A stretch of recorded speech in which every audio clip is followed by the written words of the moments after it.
ഇതാണ് കാട്ടുപുളി. അപ്പൊ പണ്ട് കാലത്ത് നമ്മുടെ പറമ്പുകളിലൊക്കെ ഉണ്ടായിരുന്ന ഒരു ചെടിയാണ് ഈ കാട്ടുപുളി എന്ന് പറഞ്ഞു കഴിഞ്ഞാല് നിങ്ങൾ പലരും കണ്ടിട്ടുണ്ടാവും. ഇപ്പൊ ഇതൊക്കെ അന്യം നിന്ന് പോയിക്കൊണ്ടിരിക്കണാണ്. ഇതുപോലെ നിറച്ച് മുള്ളായിരിക്കുള്ളോട്ട് ഈ ചെടിയുമേല്. അപ്പൊ പണ്ട് നമ്മുടെ റോഡ് അരികിലും അതേപോലെ പറമ്പുകളിൽ ഒരുപാട് പറമ്പുകളൊക്കെ ഉണ്ടായതായിരുന്നല്ലോ. അപ്പൊ അതിലൊക്കെ ഇങ്ങനെ പടർന്ന് വളരണ ഒരു ചെടിയാണ് ഈ കാട്ടുപുളി.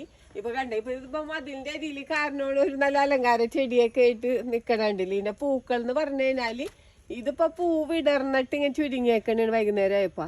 ഇപ്പൊ ഇത് വൈകുന്നേരം ഉള്ള നമ്മ വീഡിയോ ചെയ്യണത്. ഇത് രാവിലെ ആവുമ്പോ നല്ല ഹിബിസ്കസിന്റെ പൂ പോലെ ഇരിക്കും.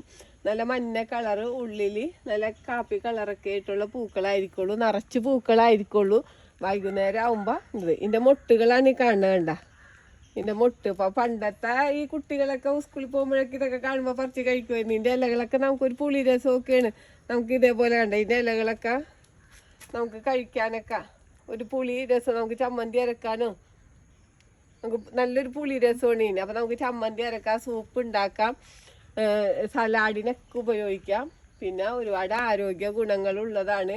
പല മെഡിസിനിലൊക്കെ ഇപ്പൊ ആഫ്രിക്കയിലും ഏഷ്യയിലൊക്കെ ഇത് മരുന്നിനായിട്ട് ഉപയോഗിക്കേണ്ട. ഇവിടെ മരുന്നിനായിട്ട് ഉപയോഗിക്കാനായിട്ട് ഇത് നമുക്ക് എല്ലാം തണ്ടും വേരൊക്കെ നമുക്ക് ഔഷധം, ഒരുപാട് ആന്റി ഓക്സിഡൻസ് ഒക്കെ അടങ്ങിയിട്ടുള്ളതാണ്. അതേപോലെ അപ്പൊ ഇതൊക്കെന്ന് പറഞ്ഞാൽ ഇന്ന് അന്യം നിന്ന് പോയിക്കൊണ്ടിരിക്കുന്നത്. എല്ലാവരും മുള്ളു കാരണം നമ്മുടെ നാട്ടിൽ ഇതൊക്കെ വെട്ടിപ്പറിച്ച് കണ്ടുകൊണ്ടിരിക്കണേണ്.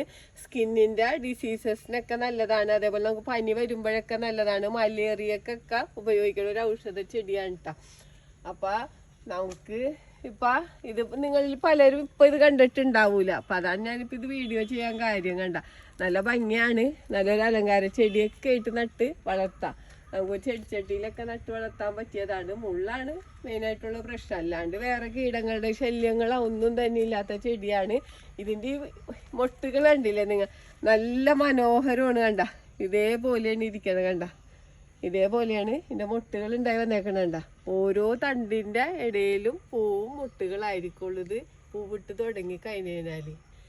അപ്പം നല്ല ഒരു അലങ്കാര ചെടിയായിട്ടും നമുക്ക് നട്ട് വളർത്താം. പിന്നെ നമുക്ക് ചമ്മന്തി ഉണ്ടാക്കാനൊക്കെ ഉപയോഗിക്കാന്ന് പറഞ്ഞാൽ ഇതിൻ്റെ ഇലകൾക്കൊക്കെ ചമ്മന്തിയിലൊക്കെ ഇടാം, സൂപ്പൊക്കെ ഉണ്ടാക്കാം, സലാഡിന് ഉപയോഗിക്കാം.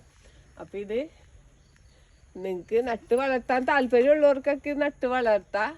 അല്ലെങ്കിൽ കാണാത്തവർക്ക് വേണ്ടിയിട്ട് ഞാൻ വീഡിയോ ചെയ്യണതാണ്. അപ്പോൾ ഈ വീഡിയോ പറ്റി എന്തെങ്കിലും അഭിപ്രായങ്ങളോ സംശയങ്ങളോ ഉണ്ടെങ്കിൽ വീഡിയോക്ക് താഴെ കമൻറ്റ് ചെയ്യുക. വീഡിയോ ഇഷ്ടപ്പെട്ടാൽ ലൈക്ക് ചെയ്യുക. വീഡിയോ ഇഷ്ടപ്പെട്ടാൽ ഷെയർ ചെയ്യുക.